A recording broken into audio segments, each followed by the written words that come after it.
Okay, thanks very much for having me on your show. It's much appreciated. In a nutshell, I can't start this without talking about Socialists for Independence. So a group of people, for a long time, I thought to myself, I don't have anybody else to talk to who's a socialist in a space to chat to them about ideas and strategy and things like that, who are socialists in the independence movement. So over a year, a few of us got together and said, you know what, we need somewhere where we can discuss and we can work together. So we set up Socialists for Independence, which is open to anybody, all parties and no parties. It's a non-party organisation in the left of the independence movement. And one of the jobs that it has, I think, is to develop socialist ideas and a vision of that you could move towards in an independent Scotland, of a different type of society. And we had the idea of having 3 summits this year that would be on energy, housing and transport, and 3 summits next year, because we weren't expecting an independence referendum over those 2 years, on currency, constitution and democracy, but a socialist vision of that. And so we held the first one, which was really broad in May. And then as we were getting near the date, we thought, you know what, we can't have this theoretical discussion without dealing with what's happening in energy just now. And so from the actual meeting, we had different sessions and we had breakout groups. We said we need to launch a campaign that's going to fight back on energy and see who else is interested. And so that's where the proposal came, to set up the Power to the People campaign. And at that time, we didn't know whether it would, you know, attract any interest, but it's attracted massive interest since we did it in May. The protest event outside the Scottish Power offices, which was on the 12th of August in Glasgow. We were really pleased with it, actually. If you're going to build a campaign, the thing is, the energy market's a shambles. It's an absolute dysfunctional market. It's awash with public money. And every time something goes wrong and there's difficulties, then they just adjust it and they make it up. It's not a proper market. It's got billions of pounds of public money in it. And so, with what's happening internationally and the price of gas, then we know that this isn't going to be resolved quickly. And if anything, the companies are just trying to manoeuvre themselves to continue to both make more profit and get public money to save them. This is not going to be a short campaign. So when you're in for the long haul, we're in for a year, 2 years down the line, defending people against what the companies want to do to them. So you have to also build a campaign. That's going to take a really big campaign, a grassroots campaign. We need thousands and thousands of people to be involved in this campaign. And so you need to organise action like the Scottish Power demonstration in order to bring people together and begin to get a wider and wider circle of people who get involved in the campaign. And so it was real, though. We want to meet Scottish Power. We're going to meet Scottish Power, actually. In fact, we've already met them in the cafe. They came across the road to chat to us when we were setting up the protest. The day before, we'd gone for a recce because we had a bit of a kind of shoestring, and we had with the PA work, where should we hold it?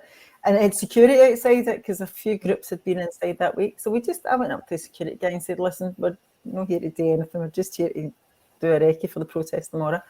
And then 2 minutes later, their security guys came out. And so we had a wee chat with them, said, look, we're not planning anything at this stage. We got an email the next day saying, can we meet you? And we said, yeah, all right then.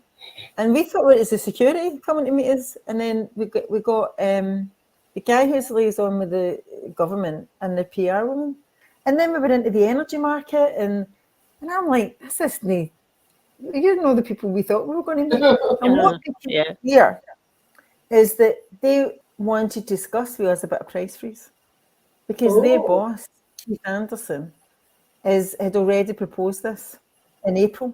And why did they propose it? Because they're terrified of what's going to happen next.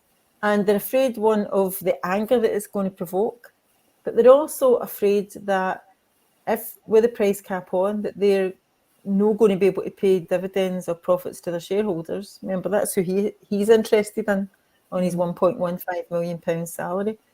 And so it became quite an interesting discussion. And we raised prepayment meters, we raised late fees and all this sort of stuff for them as well. Yeah. The bit where you crossed the road into the front, did you plan that? Or was that, it looked as if somebody just thought, right, that's it, we're crossing the road, and off you went. No. What happened is STV came up to us and said, we would like a shot of you over there and crossing the road. And if you don't do it soon, you're going to miss the 6 o'clock news. And so I had the megaphone and I was like, right, okay then, yeah, why not? We're not going to do it.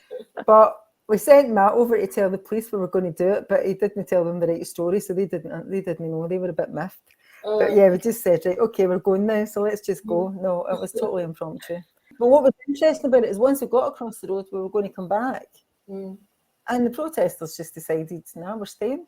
They weren't coming back. They were going to stay outside Scottish Power. So I just went back over the road and we reset up the stage. And so it was all very spontaneous. There was a bit of singing, there was some chants, there was a bit of, you were dancing at one point almost on the stage. And it just seemed very kind of, there was an element of fun about it, as well as, what seems to be kind of rising anger, rightly so, I think, of the way people's lives are being affected by a lot of the policies we're dealing with just now. It did feel very sort of old school grassrootsy. You mentioned, I think on the stage, that you'd been part of the poll tax protests and you'd helped bring down Thatcher. Good one. So what do you think we can use from the tactics that we used at that time in the sort of current world? Because the world of social media and everything is very, very different to what it was back then. And not paying your poll tax perhaps has less of an immediate impact on people than not paying your electricity bill. Can you use approaches that you used back then now, or is it different? The key question. I think there's 2 lessons from the anti-poll tax movement. One is the character of the campaign. It was totally grassroots. Every anti-poll tax union was set up, first in Scotland, because it was introduced for the first year, and then in England. And they were set up in the image of the people who lived in that community. So the Glasgow ones were different from the Murray ones. The Edinburgh ones were different from the Dumfries ones. It was very, very, and the West End Glasgow one was very different for the Easterhouse one. So they were all very, very different. And they did different things as well, how they engaged people. But they had that kind of autonomy. But the one thing we had in common is that everybody, we had a national strategy, and we had ways of clogging up the courts and stopping the sheriff's officers coming in each community. But it was adaptable to a grassroots level. And I think this campaign has to look like that. I think it has to be grassroots. Committees need to be set up in every community that we can across the whole of Scotland, because it's your neighbours you're talking to. Yeah. It's the people that you see every week in Morrison's for me, or at the bus stop in the morning when you're going to work. And so 2 things happen with that. One, you can do that information exchange of how this has come up, what do you think? And the other thing is you can feel that solidarity, because people are not sitting at home with their poll tax bill, or in this case, their energy bill and their debt, and just being like, oh, what am I going to do? What am I going to do? What am I going to do? There's this huge movement that is supportive and also tells you not to be ashamed of debt. We're taught to be ashamed of debt. Banks are never ashamed. They borrow billions and then go bankrupt and then don't pay their loans, and they're like that. That's entrepreneurialism. But if ordinary people are in debt, that's terrible. You can't manage your finances and you should be ashamed. It's the grassroots bit of that movement that challenges that and makes people feel powerful instead of feeling as if they're isolated. And presumably also within that grassroots approach, people can help one another. I mean, people can say, well, yeah, if someone's feeling anxious or, so worried and everything, help them to get the information, help them along to Citizens Advice Bureau, just get things going. Because as you say, it's sitting at home being isolated that's the worst thing of all, isn't it? And well, I mean, sometimes in those situations, people end up, doing themselves harm. And mental health crises of this energy bills in particular is going to be huge. When actually getting involved in a campaign enormously benefits loads of people's mental health, because instead of feeling powerless, you feel as if you've got some power, and you can join up with other people. It's brilliant. I mean, I saw people were dead gallus in the anti-poll tax campaign, and quite rightly so. I mean, a lot of the meetings we did, you'd have, I don't know, say 30 people in a meeting in a community centre.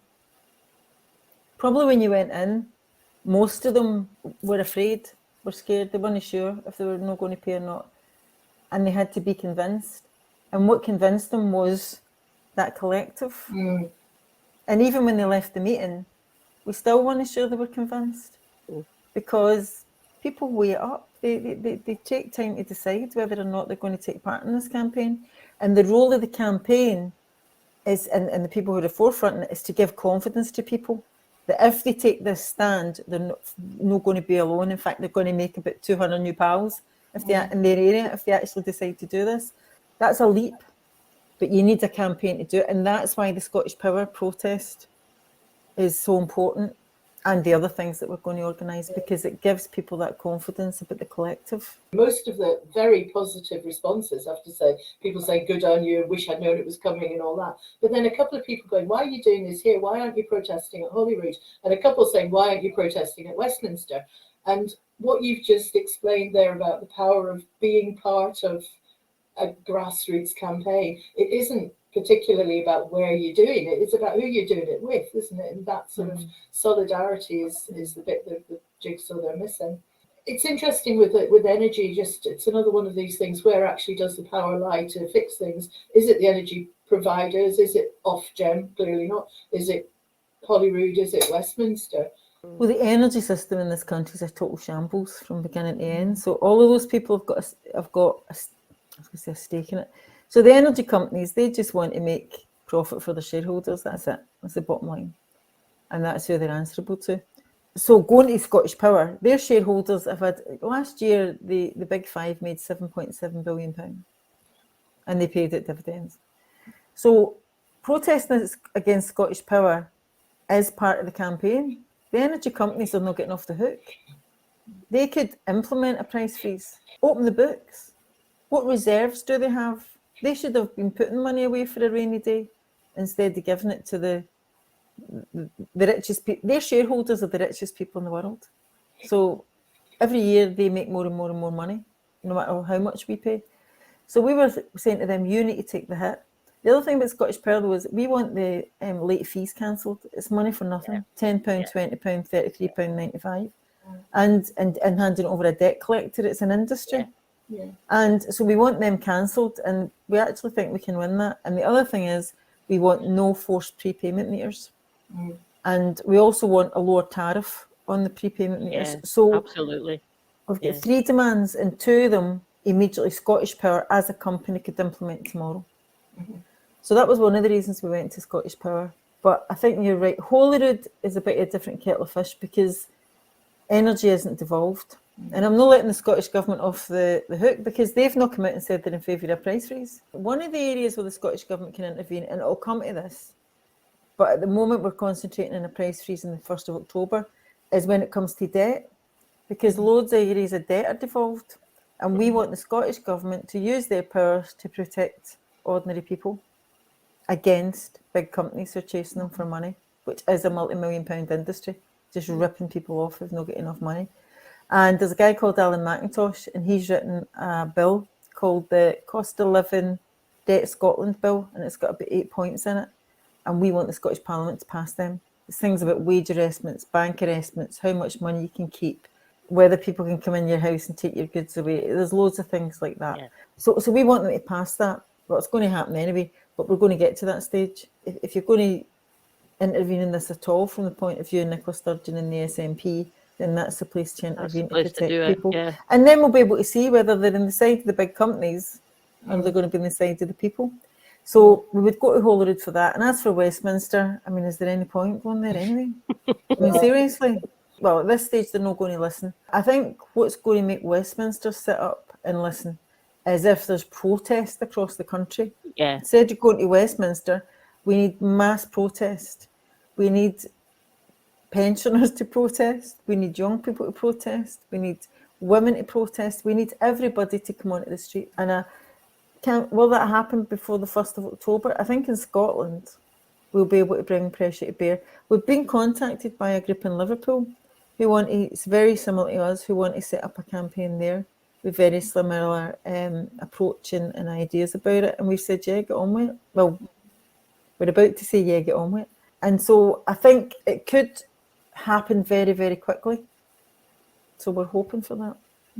And Ofgem is the next one, which will have taken place by the time this show goes out, actually. But tell us a bit about that. Yeah, I mean, they're a total joke.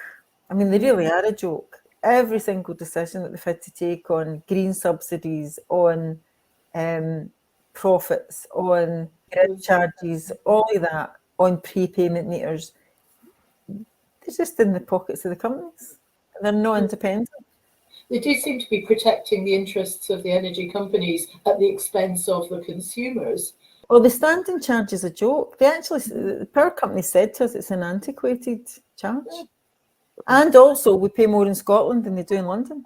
It has to be public ownership. I mean, our campaign's in favour of public ownership. Are the Tories going to carry through public ownership? Well, they nationalised the banks when they were in crisis, so who knows?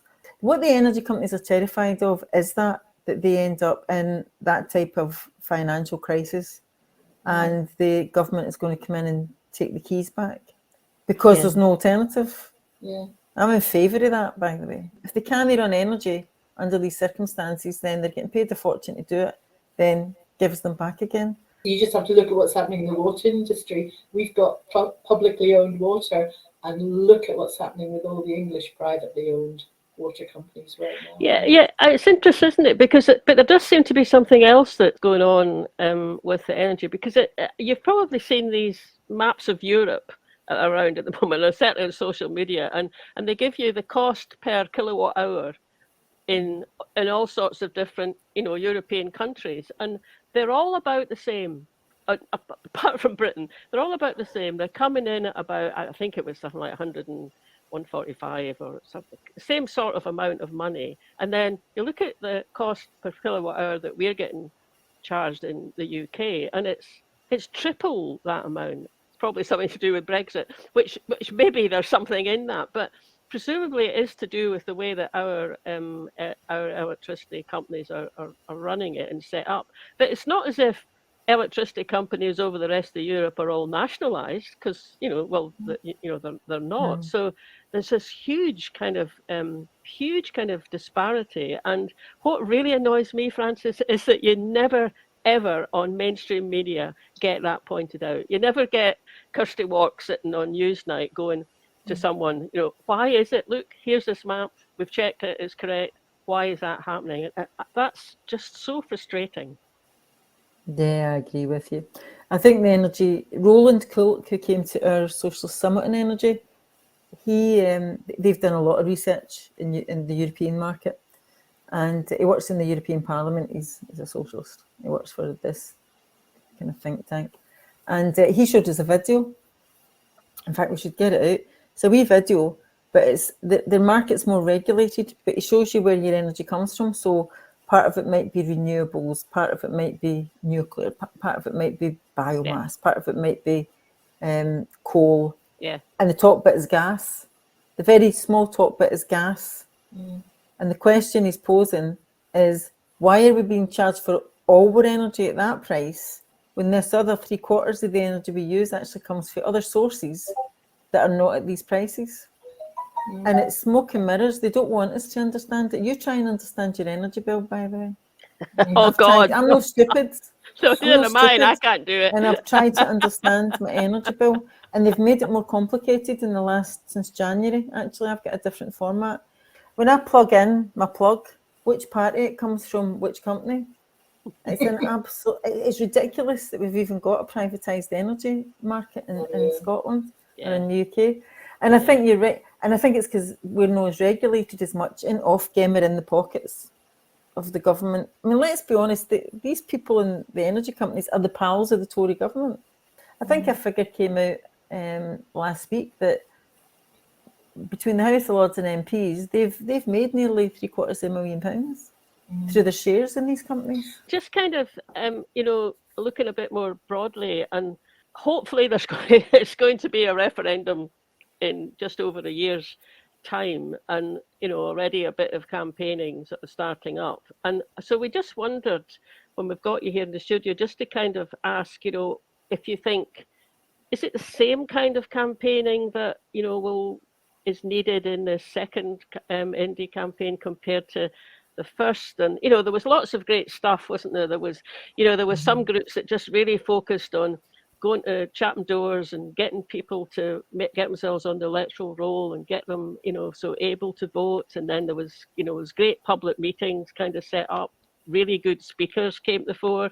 I mean, I went to one that was Women for Indy, and walked into a room at the Royal Concert Hall, and ended up listening to, well, it was Philippa Whitford and Jane Freeman. And I mean, I didn't know any of them. I didn't know either of them before, and I sat there and God, where have these two come from? They're fantastic. So there was that happening, and then, you know, there was Independence Live got going 2013 and started being able to, you know, live stream wee meetings from all over, and some big ones from all over Scotland. And of course there was all the street stalls. So do you think it's going to be the same kind of campaign, or are we going to need something a bit different this time? I think that's a really good question. Where's the Yes movement been since in the last 8 years? I think there's loads of people who are dying to get campaign. They want to engage. And we've been kind of parked for all that time. And what to do in the meantime. And a number of Yes groups have survived. South Glasgow, Cumbernauld, you know, they still meet, and they religiously met every month for 8 years. And so total respect to those activists in the movement. But I actually think there's a bit before that campaign, because strategically, how are we going to get a referendum? And I think that's the question that the movement isn't answering at the moment. How are we going to force either? What is the strategy and the tactics to get us to the stage where we can even have that campaign? And that's what's missing.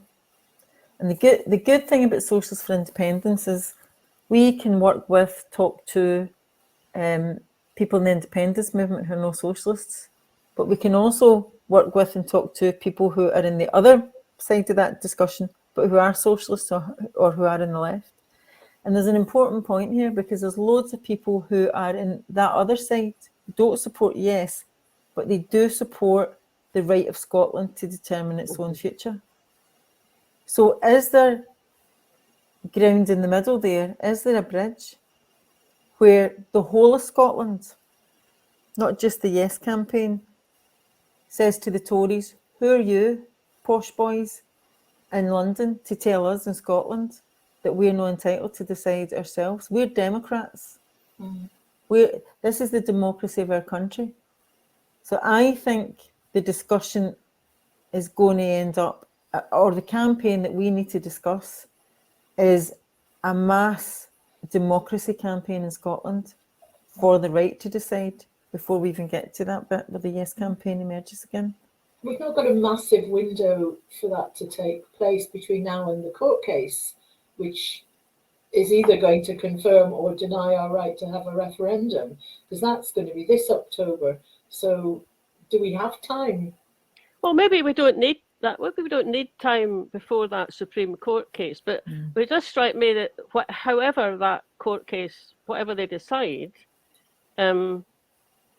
that's going to be a turning point, or maybe a better way of putting it, a tipping point. I mean, if they come out and say yes, fine, and we know what will happen, that'll clear the way to have a referendum, you know, in some sort of format, maybe not exactly the same as the Edinburgh Agreement set up, but you know, sort of Edinburgh Agreement 2 or something like that. So if they come on that side, great. But if they don't, then that strikes me as that's the tipping point for something of akin to what you're thinking. And I mean, yeah, there's left. I mean, we know there's people on the left side of politics who definitely, you know, would say it's our right to have it. But I expect there are people on the right of Scottish politics, you know, who feel the same way. They're not going to probably vote for independence, but they're definitely going to support that it's up to us to make the decision. So maybe that would be the tipping point. And then how would we get something like that going? Use the same sort of, I mean, as you keep using the image of a bridge, isn't there? So you can see you've got a bridge over to the left wing side of the argument. Maybe we need a few bridges different kind of, groups kind of talking to one another. I think so. But I think it has to be a bit radical. If you just leave this discussion to the courts, into Westminster, into Holyrood, then you're excluding the mass of the population in Scotland. And I think we need to involve the mass of the population in Scotland, the people of Scotland, in this democratic right.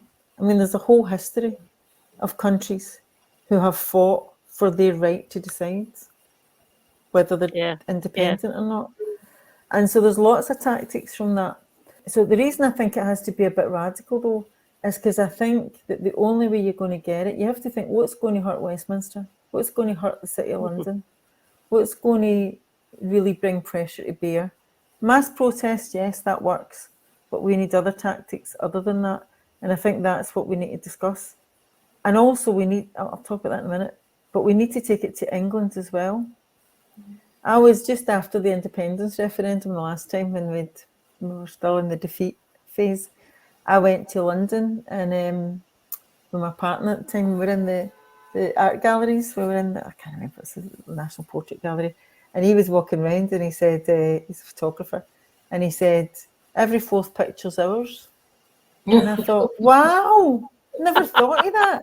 And I was thinking, there's lots of people in England who would support this. And I was thinking, yeah, well, we could go around and not on the paintings, obviously, but saying, we want to share, but do you support us? Asking English people, do you support our right? You think you're Democrats, you're on the world stage. Do you think we've got the right to decide? What about democracy?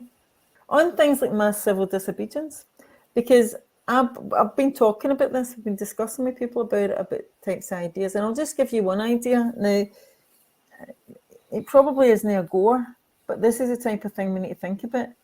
What if people in Scotland decided to take their money out of the banks and put them in credit unions in Scotland? And what if we said, see those credit unions in Scotland, because I know some of the people in credit unions in Scotland, they've got reserves at the moment and they want to invest it in things like social housing, public housing and other things like that. Now, I don't think they've got the ability to do that, the way they're regulated. But let's say we could change that. You've got these big credit unions. Let's take the money at the banks in London. Excuse me. So I think things like that is what we would need to think about as a protest. And there's lots of other things that we could do. I know people have talked about not paying their TV licence after the last time because of as a protest at the coverage of the BBC. But I think there is things that we could discuss that every single citizen of Scotland could participate in collectively to bring pressure to bear, just for the right to have a democratic referendum. But you would need to set up that campaign, and it can't just be controlled for the top. Sort of thinking, what kind of thing could get people out, out on the street, kind of. I mean, a lot of it's difficult, isn't it? Because you want to affect London and you want to affect Westminster, but maybe even just things that we could do out on the street, just to be, I suppose it's being visible, Frances, to get people out there. And then, well, your demonstration on last week. I mean, there you were. You had STV talking to you. You had the folk from Scottish Power talking to you immediately, because people are out there on the street. And I'm just wondering if there's something. I mean, it might just be something as simple as clogging up the streets around George Square in Glasgow, and then the buses can't get through. Now, of course, that would annoy people, though.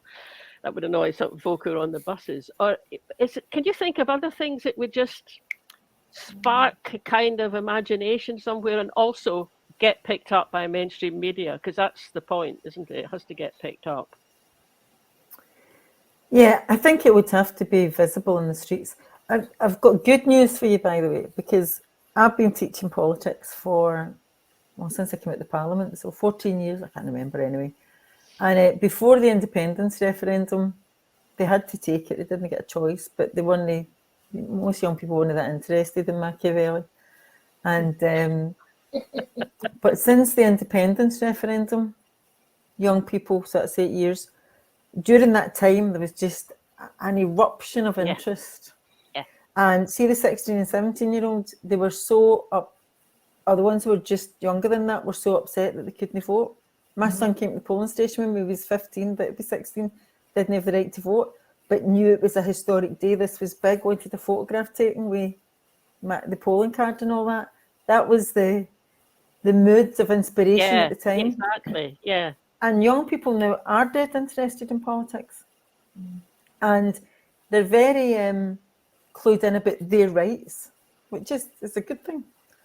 But that idea about it's our rights, this is a democratic right, I think there's a generation who would be inspired by that, who would feel the injustice of it, and who also would be innovative. You know, they've got TikTok and all that. They would be really innovative about the ways that they brought that mass protest or mass visibility to bear. And I think once you start the campaign, then other people would be engaged in it and kind of and feel ownership of it, so they can bring. That's what happened with National Collective, wasn't it? Felt owner. They were part of this campaign, but they were integral to it. Something wasn't being done to them as artists. They were totally expressing their freedom as artists as part of this campaign. They weren't endorsing somebody else's campaign. They were creating their space as part of the campaign. And I think that's quite an important idea to understand when you're doing a campaign. It's a bit like the climate activists, the Friday, the school strikes when they didn't go in on a Friday for the climate. And that got massively popular, and exactly a kind of cause that you would think we could link in with independence, in that, here's, if we're independent, here's what we can do in that space that we can't do. So brilliant, wasn't it, that campaign? Okay, so you're living in Glasgow, and that's different from some other Scottish cities. But you go on a bus. Okay, so you go on a bus in Glasgow, you expect to speak to a stranger anyway, even if there's not a campaign. But you're sitting next to a stranger, and they turn and say, "Have you made out your mind yet?" And then suddenly, so then you're in this conversation about the constitutional future of Scotland. Or at the time, I had I'd injured my ankle and I couldn't drive, so I was using taxis a little bit. And I just made a point of starting conversations with taxi drivers about what you think, or else if I didn't get it in fast, they would have asked me anyway. And that sort of thing was just fantastic. And it was so quite soon after, that you get the words that started coming in about how it was divisive. Well, I wouldn't say there was no divisions in families and arguments and stuff, but on the whole, as far as I could see it, it was we all talked to one another, and you didn't mind if the person you were sitting next to on the bus wasn't going to vote yes. Well, you might mind, but you were engaging with them, and there was contact and there was conversation, and I just hope we can get back eventually, to something like that. See, I don't think we can. I think it's going to be a very different feeling to this campaign, because back then it was almost as if we'd not really considered the question anyway. So it was a legitimate conversation on a bus. What are you thinking? I don't know. What are you thinking? But it's very much more polarized now. And I can't remember whose research it was. I think it might have been Nicola McEwen's, was that instead of 30% in the middle who might or might not go one way or the other, that's down to sort of 5 to 10% now, because people have aligned, and John Curtis said this, that people have aligned their views on independence largely with their views on Brexit. So, and those kind of conversations, if it's a Brexit conversation and an independence conversation on a bus now, I think would be a very different. It's true, but then what Frances is just sort of saying, like, maybe there's another kind of campaign that we need to get into first. I think that actually could bring, that actually is less polarised. It's just about being Scottish. That's kind of where we do need to go. And I get Frances's point. I think that's actually the answer to this polarisation, and linking it with past battles is, well, but what about the future? And just as we were talking there, I was wondering about the work that you've been doing on the Constitution with Mike Russell and that kind of thing.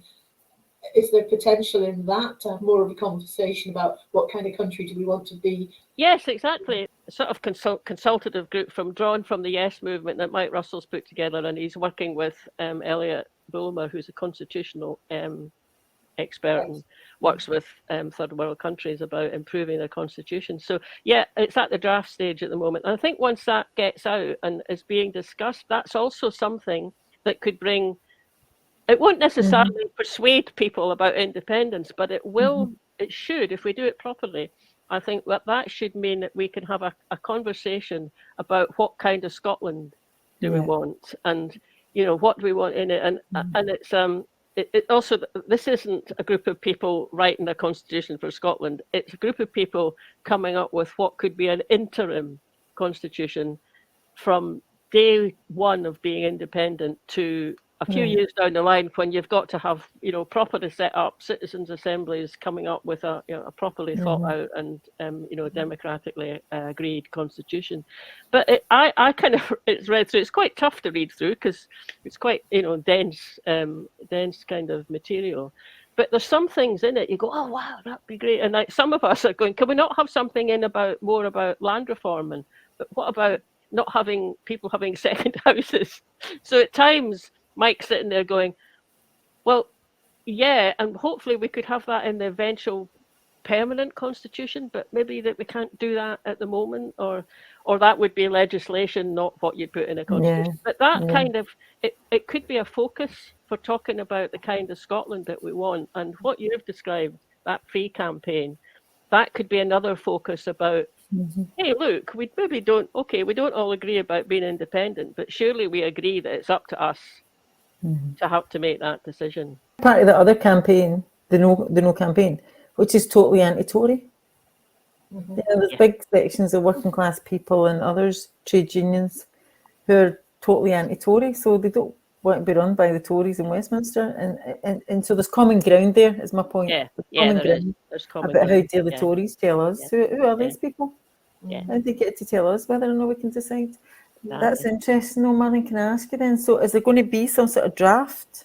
We've had 2 drafts already from Elliot, and he's going off to kind of incorporate more suggestions from us about changing the wording and making it a bit different. And it's a bit fluid at the moment, I'll just say that. So this is not exactly what might happen, but certainly one idea is that once the group of people that I've been part of in the discussion, once we've got to a point of saying, okay, we can all go with that, then we take that back to the yes groups and that we're part of, and it can also be, so it's a wider discussion, and it'll be public. I mean, it can be discussed by everyone and all of us and anyone actually at that point.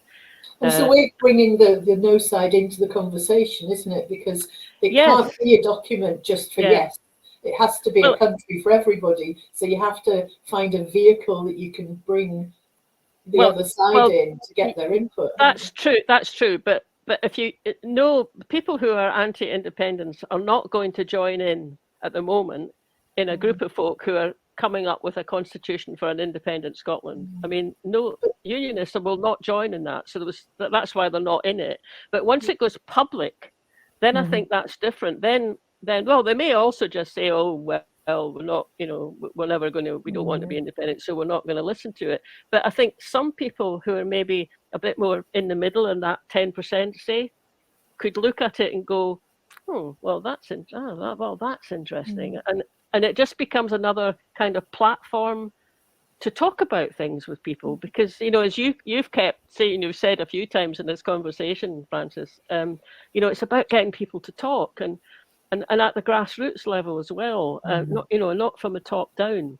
So that's hopefully this constitution will help with that and draw people in to talk about it. But what an opportunity in the 21st century absolutely. to draw up a constitution for a country.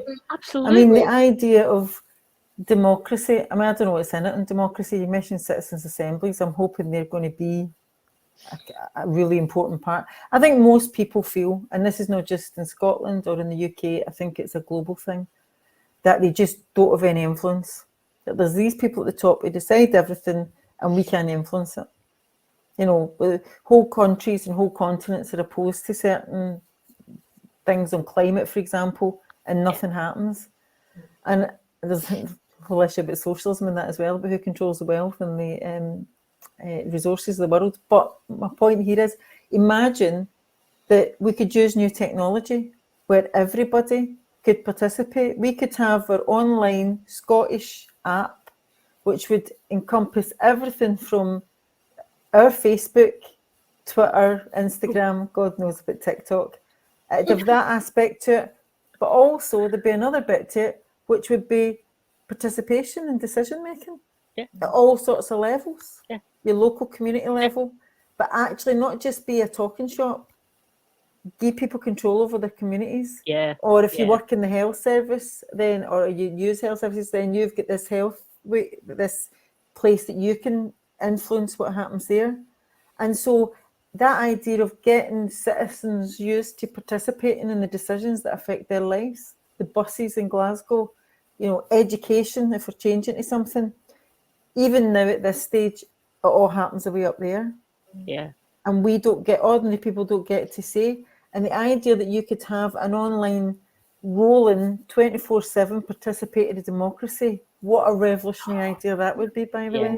It would. And there's no reason you couldn't. That's There's right. no reason you couldn't. It would take political will, though. And that's the kind of direction that, you know, for like some of the Balkan states, Estonia, you know, Lithuania, Latvia, I think it's particularly Estonia, they've gone along that. They've got, it's maybe not as comprehensive as what you just described, but they've got a lot more of that draws people in. Or even, you know, what Leslie Ridder keeps banging on about, doesn't she, about, you know, we need to have smaller councils. We need to have local responsibility. That's what draws people in, because you think, I mean, I might think at the moment, oh, well, there's a local meeting going on. Oh, well, what's the point? Because Glasgow Council will just go and decide it anyway. Whereas if I thought, well, if I go along and there could be a decision that comes out of that will affect me, actually, I would go along and at least listen, hopefully take part, but at least listen. So it's absolutely exciting. So maybe we can get some of that kind of vision for it to take root. If you get any influence, I know Mike Russell used to be the education guy, but I think one of the things about this is teaching it in schools. And when we're off topic now, absolutely, because I teach the UK Constitution, and every year I get students, so we go through constitutions. I show them the Swedish Constitution, which they revised in about 1978, and I say to them, right, you need to create a new country. You can have a flag. You need a name for it. And I want you to write 10 statutes of this, whatever it's called, this country, in groups of 5 or something like that. And they're very thoughtful about it. Last year, a load of them came back with a universal basic income in it. So there you go. And another stuff. And then we have discussions like, are you going to have an army? And they're like, oh, are you just going to have everybody having, you know, an armed people? So it's a really interesting discussion. So it gets secondary schools probably. It's only done in modern studies. Well, I don't even think it's done in modern studies, but anyway, it's done at the level that I teach.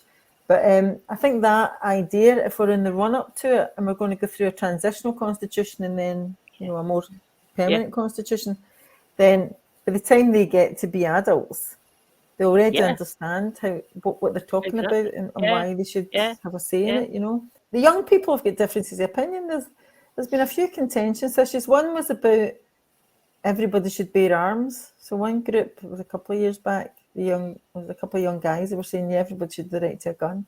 And other people in the group were going, no. I mean, even if you got people, especially young folk, because they're the ones who would probably end up being in an army if there was any real, like Ukraine at the moment. But if you could even have a conversation where people are going, well, what's an army for? Okay, if Scotland's a wee country, the north side of Europe, if we have armed forces, what are they for? What are we going to do with them? Or and more to the point, what are we not going to do with them? Yeah. We're a global world. And so people who want change, and our universities are stuffed with people who want change. Yeah. You know, there's loads of people. The third sector, there's loads of people who've got ideas about how we could live better in this country. The Wellbeing Economy Unit at Glasgow University. There's loads of ideas coming in from all over. And imagine if we could actually move them for ideas into practice. You could be a beacon globally. Young people particularly are looking for a different way of living. And imagine if Scotland, a wee country, did that.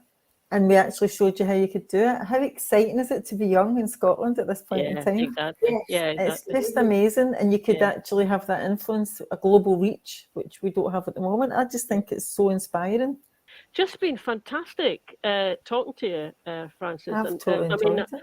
I think we've covered, a lot of ground, and some of the things that have come up were, were I think deserving of, a bit more thought, and maybe it's something that we could even, take forward in one of the next programs. We might even get you back.